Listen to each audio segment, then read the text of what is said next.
नाज़रीन, कहा जा रहा था कि शायद कल रात से पेट्रोलियम मसनूआत की कीमतों में रद्द-बदल किया जाए और मुमकिन हद तक ये भी इम्कानात थे कि शायद पेट्रोल की कीमत में कमी की जाए।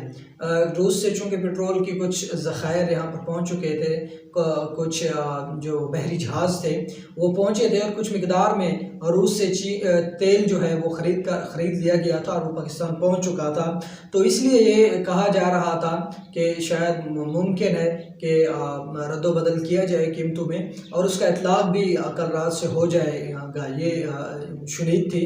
बहरहाल रात गए वज़ीर ख़ज़ाना ने गुफ्तगू की है और बताया है कि पेट्रोलियम मसनूआत की कीमतों में कोई रद्द-बदल नहीं किया गया।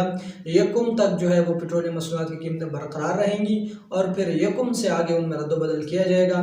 फिर मुमकिन है कि उनके अंदर कमी की जाए। इससे पहले ये कहा जा रहा था कि इस मरतबा 15 जून से भी कीमतों में कमी की जाएगी और फिर यकम से भी दोबारा कमी की जाएगी। अगर ऐसा हो जाता तो यकीनन आवाम के लिए बहुत बड़ा रिलीफ था पेट्रोलियम मसनूआत में, लेकिन अफसोस कि ऐसा ना हो सका।